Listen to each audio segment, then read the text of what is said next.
Following the armistice of the 11th of November 1918 and the end of World War I, Adolf Hitler returned to Munich. The Treaty of Versailles stated that Germany's army should be reduced to 100,000 men, but he remained in the service of the army, working as an informant. Russia had recently undergone a revolution by the Bolsheviks, and Germany was keen to avoid any such turmoil at home. His job was to attend meetings of any left-wing political parties and seek out any Bolshevik sympathies. It was on one such occasion that Hitler attended a meeting of the DAP, the German Workers' Party, and would come to realise that the DAP were not a left-wing party as was first thought, but were actually a right-wing party. Not just that, but Hitler was taken by the fact that they pursued a similar ideology to himself. So much so that he would soon become a member of the German Workers' Party, and his natural ability as an incredibly persuasive orator would put him in the role of party speaker. On July 29, 1921, Hitler became the leader of the party after his speeches had gained many new members for the party and gained himself a lot of support. He renamed the party the National Socialist German Workers' Party, the NSDAP, and adopted the swastika placed in a white disc on a red background as the party symbol.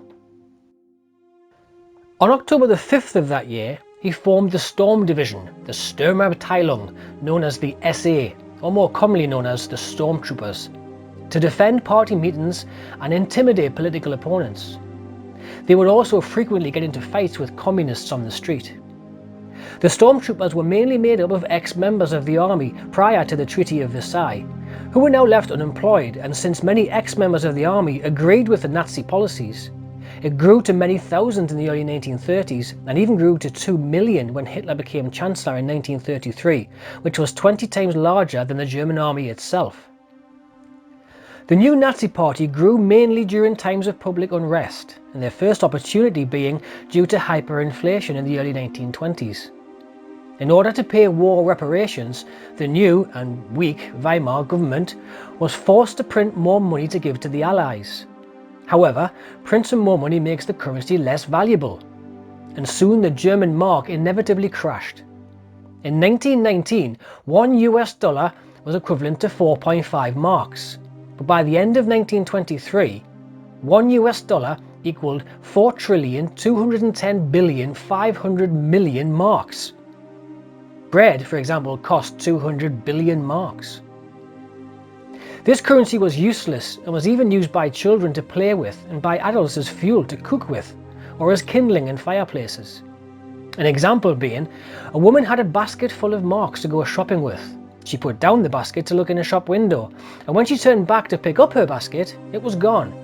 However, all the money had been left on the ground, as the basket was worth more.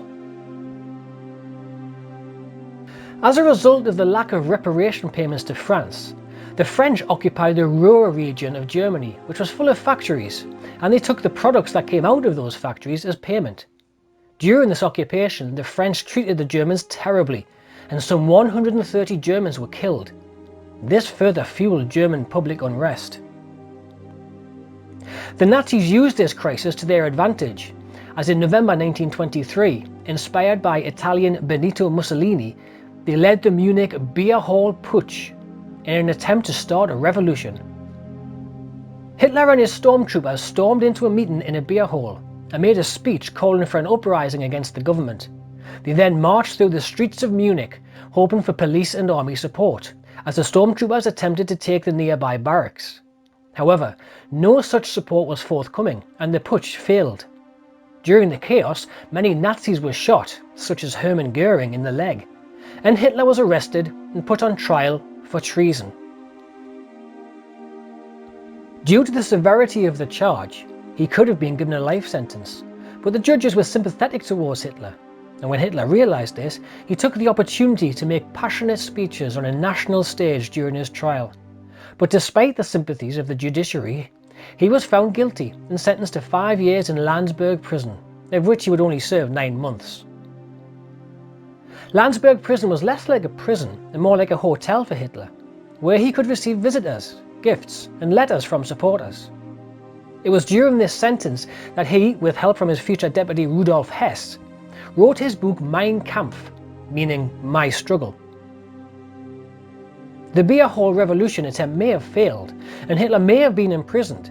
However, Hitler, the Nazis and their message were now known nationwide when Mein Kampf was published on the 18th of July 1925. However, despite being famous across Germany, the Nazis gained little support due to a new period of prosperity in Germany between 1924 and 1929, which was known as the Stresemann era. Gustav Stresemann was made Chancellor in 1924, and he ended the period of hyperinflation by ending the occupation of the Ruhr region diplomatically, and he introduced a new currency, the Reichsmark. One Reichsmark equaled 1 billion marks, which meant that $1 was now equivalent to around 4 Reichsmark. However, Stresemann also introduced a plan of financial aid that would give the Nazis a second opportunity at power. Stresemann agreed to the Dawes Plan with the USA. Put simply, the USA would loan money to Germany that could then be used to rebuild the country and help to pay war reparations to the Allies.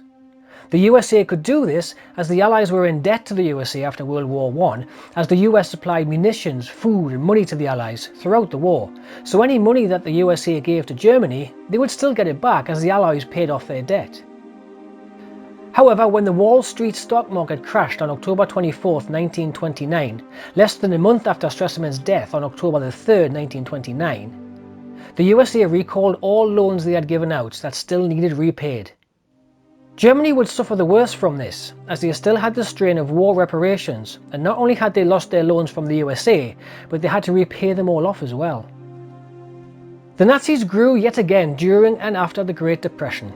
In the 1928 elections prior to the Depression, the Nazis won only 2.6% of the vote, with 810,127 votes.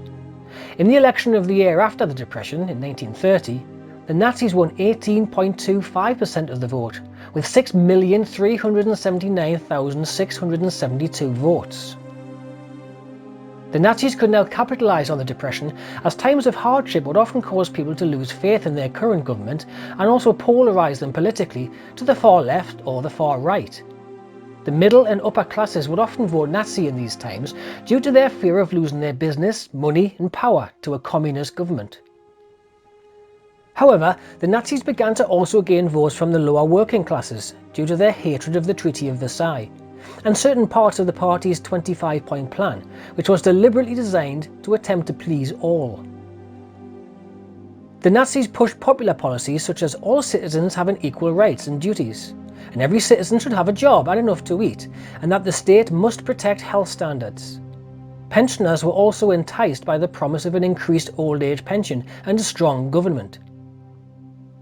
The Nazis' best election came in July of 1932, winning 37% of the vote and 13,745,680 votes, a massive improvement on their 60 members 12 years prior in 1920. And despite a slight 4% drop in the November 1932 elections, they were still easily the largest party in the German Reichstag, 13% larger than the next largest party, the Social Democrats.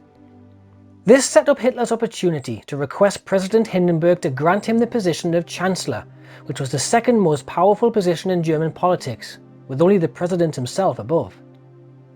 Becoming Chancellor would enable Adolf Hitler to further establish his political and national power. But would President Paul von Hindenburg grant him this position?